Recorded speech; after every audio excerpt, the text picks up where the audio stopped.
Hello friends, welcome to my channel. तो चलिए अंग्रेज़ी की पढ़ाई को आगे बढ़ाते हैं। फ्रेंड्स, पिछले क्लासेस में हमने किया था प्रेपोजिशंस के बारे में। इसी प्रेपोजिशन की क्लास को हम इस क्लास में आगे बढ़ाते हैं। यस फ्रेंड्स, तो आज का हमारे सिंपल प्रेपोजिशंस के दो वर्ड हैं, फॉर एंड बाय। आज मैं आपको बताऊंगी कि फॉर एंड बाय ये जो दो सिंपल प्रेपोजिशन के वर्ड हैं, इनका इस्तेमाल हम वाक्यों में किस तरह से कर सकते हैं या फिर इनकी क्या मीनिंग है, वाक्य में ये किस तरह से मीनिंग लेकर आता है। यस फ्रेंड्स, इसके पहले कि हम मेन क्लास की तरफ आगे बढ़े, friends if you do like my videos then please like and share with your friends and also subscribe my channel and also don't forget to press the bell icon button. Okay friends, so let's move towards the class. So coming to the use of for, तो for हम कहाँ पर लगाते हैं? for का word हम for जो word है सिंपल प्रेपोजिशन का, इसका इस्तेमाल हम किस तरह से वाक्यों में कर सकते हैं। फ्रेंड्स, मैंने यहाँ कुछ वाक्य लिख रखे हैं, कुछ सेंटेंसेस मैंने लिख रखे हैं जिसमें हम for का इस्तेमाल किस तरह से हो रहा है इसे हम जानने की कोशिश करेंगे। तो पहले वाक्य पर आते हैं। This gift is for you.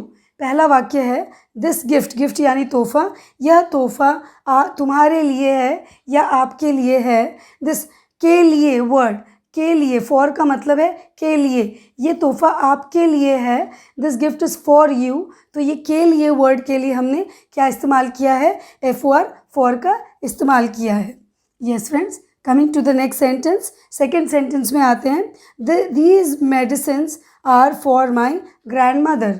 These medicines, medicines यानी दवाइयाँ, these medicines are for my grandmother, grandmother यानी दादी माँ, तो ये दवाइयाँ दादी माँ के लिए हैं, ये दवाइयाँ दादी माँ के लिए हैं, मेरी दादी माँ के लिए हैं। जो के लिए वर्ड, दिस के लिए वर्ड के लिए हमने क्या इस्तेमाल किया है? for। These medicines are for my grandmother. Yes friends, coming to the third sentence, third sentence में आते हैं। There is a holiday for Gandhi Jayanti. There is a holiday यानी ये एक छुट्टी दी गई है या एक अवकाश है। किसके लिए अवकाश दिया गया है? गांधी जयंती के उपलक्ष्य में अवकाश दिया गया है। So there is a holiday for Gandhi Jayanti, किसके उपलक्ष्य में या किसके लिए छुट्टी दी गई है? गांधी जयंती के उपलक्ष्य में। सो इसलिए यहाँ पर हमने यूज़ किया है for। यस फ्रेंड्स, सो तीनों वाक्यों में, तीनों सेंटेंसेस में आपने देखा कि for का इस्तेमाल हमने किया है और इसकी क्या मीनिंग निकल कर आता है? के लिए। हिंदी में हम कहते हैं के लिए, ये आपके लिए है, ये दवाइयाँ मेरी दादी माँ के लिए है और गांधी जयंती के लिए छुट्टी दी गई है। सो दिस के लिए वर्ड के लिए हमने for का इस्तेमाल किया है। यस फ्रेंड्स, आशा करती हूँ आपको ये फॉर जो वर्ड है सिंपल प्रेपोजिशन का, इसका इस्तेमाल किस तरह से होगा आपको समझ में आया होगा। यस फ्रेंड्स, तो चलिए आगे बढ़ते हैं next word B Y by की तरफ, कि बी वाई बाई का इस्तेमाल हम किस तरह से वाक्यों में कर सकते हैं और उसका क्या मतलब है, क्या मीनिंग उसका निकल कर आता है। तो चलिए आगे बढ़ते हैं बी वाई बाई की तरफ।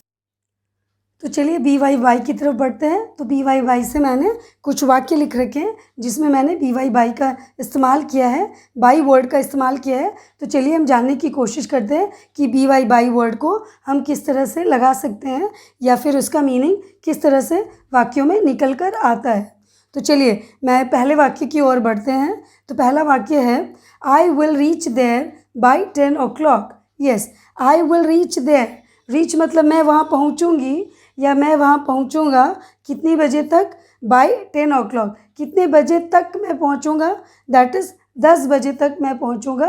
तो बाय समय के साथ यहाँ मैंने समय दिया है, यहाँ पर मैं 10 o'clock की जगह इवनिंग भी लिख सकती हूँ। सपोज़ मैंने यहाँ इवनिंग लिखना है, EVEN, इवनिंग मैंने लिखा है।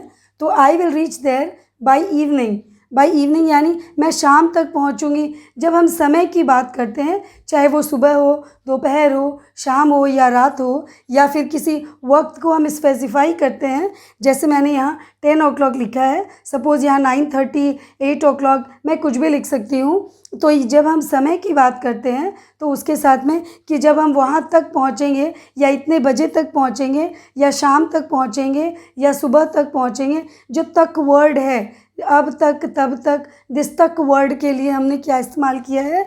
बी वाई बाई का इस्तेमाल किया है। Yes friends, next coming to the next sentence, this flower vase is broken by Amit.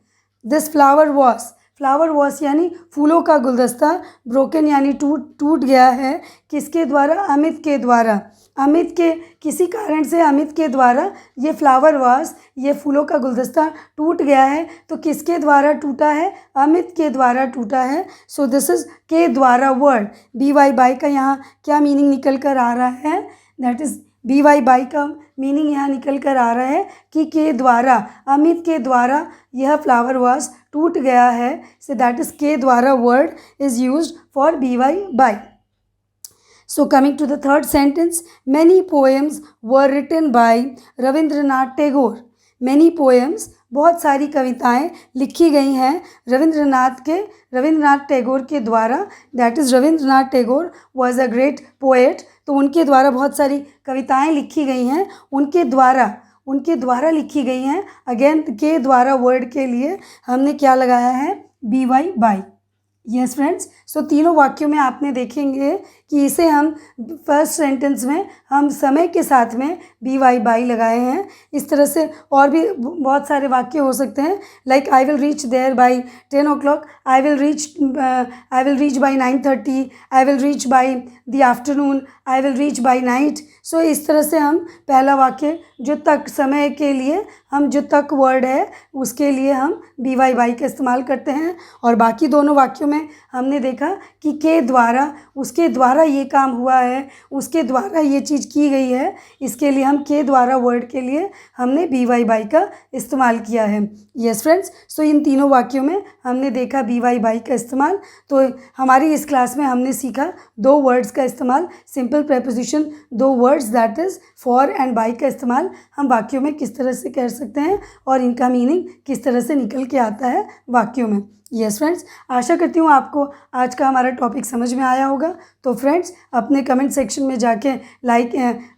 में जाके फीडबैक अवश्य दें और हमारे चैनल को लाइक, शेयर एंड सब्सक्राइब अवश्य करें।